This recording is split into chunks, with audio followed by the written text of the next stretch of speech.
Hey guys, here to do a review today. This time I'm going to be doing Scourge. And I'm also doing Fracas. I don't know how to make it dramatic, so flick. That's right, both Cyclonus and his Targetmaster compadre, Fracas or Fracas or we'll go with Fracas. Now we'll talk about first Cyclonus toy. The only difference between this and the original is that his hands, the hole in his hands where he would hold his gun is slightly bigger just to accommodate for Fracas's bigger handle, and that's about it.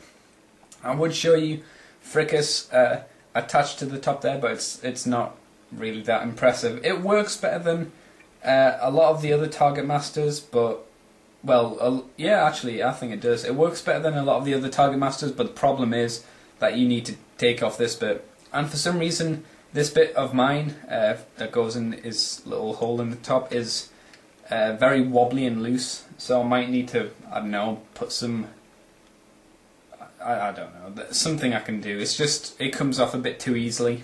It's a shame.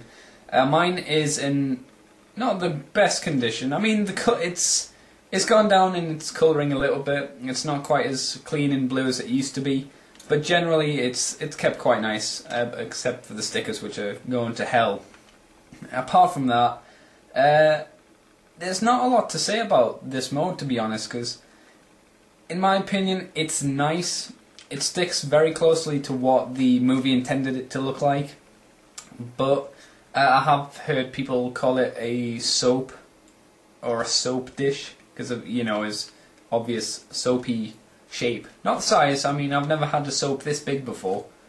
But okay, so here we are for the little details section of the video with Targetmaster Scourge and his little buddy Fracas. So we'll have a quick look at Scourge, because let's be honest, it's not going to take a whole hell of a lot of time to do. So let's go for it. First of all, he doesn't have a great deal of moulding. Nice little bit along the side here, as you can see, and a nice little bit for the rub insignia, which I'm not going to try lighting up because it's too dark to see anyway, and it's quite cold in the house, so it'd take a while. It's pretty plain across the entire front, and as you can see, this is where the sticker wear comes in. The camera actually makes him look very new. He's actually he's a little bit yellowed, but from this angle it looks like I've got a perfectly conditioned Scourge. So aren't I lucky from camera point of view, I suppose. Again, more detail slapped around the side there. And I do like these bits. Maybe engines, I assume this bit's an engine or something, but I'm sure these are like lasers or something, and then he's got his big knobbly bit on his top there. Again, a grill kind of plaster is nice, but is fading away in the Decepticon insignia. I was going to say Insecticon there, sorry about that. So it's quite nice, and we even get a little bit around the back there. It is a little bit, I don't know, there is stuff in there, but it's hard to pick up on the camera in this light, so I apologise. And he does have the classic Hasbro Takara stamp on his underside, and you can see his legs. I assume this is very similar to how they created the titanium version of Scourge. I don't know, I don't have him, so I can't really make that judgment call, but I think the titanium one was based very, very similar to the original, just with a few added bonus bits. So now that I've finished with Scourge, we'll have a little talk about Fracas. Okay, here with Fracas, but before I go into that, I did forget to mention one thing about mine anyway. Like I said before, this bit on the top is very wobbly and will come off quite badly. And there it goes, and I hit the camera. That's all I wanted to say. I'm just slightly gutted about that. Anyway, Fracas. A lot of nice detail on this guy. We'll just pull it up and reshoot this dude. As you can see, extremely nice face mould on him, as all Targetmasters. Little nose, little eyes, which are pulled out, little mouth. Loads of really awesome detail on this guy, especially for his size. Smaller than a Micromaster, I'm gonna say, but I wouldn't hold a candle to that. I say that because I don't have a Micromaster around and can't be bothered to find one. So, you know, shoot me if you must. Actually, don't do that.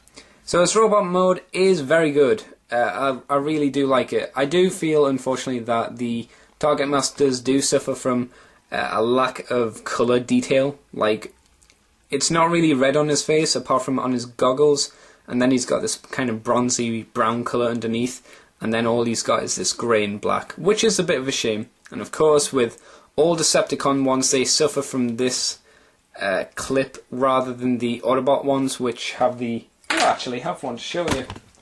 I apologise, didn't mean to hit the camera. I happen to have Haywire, I apologise, nearby. Another auto assembly figure I got. Hello, I won't do that. As you can see, the Autobot one has a pin through it or something, so you don't have to worry about transforming it, because he's not gonna break. He will transform happily. However, with the Decepticon ones, especially ones like Aimless, they have this stupid clip thing, which can have a tendency to snap, especially with Aimless. It doesn't seem too bad on the on Fracas here, but it's still something to be wary of, so I never like transforming these Decepticon ones, just in case one happens to break and then I start to cry like a little schoolgirl, which is quite embarrassing, as you can imagine. One of the better looking guns. I really like this gun, because he's not oversized, he doesn't look stupid, and unlike Haywire here, who I'll zoom out actually, kind of look at them next to each other. Fracas here has the two little guns on the top, which Haywire doesn't, and so gives him a bit more of a gun feel, where this guy just feels like he's got this gun and then just huge square attached to him, which is a shame for Haywire, but we're not doing Haywire today, so away he goes onto the floor. Good stuff.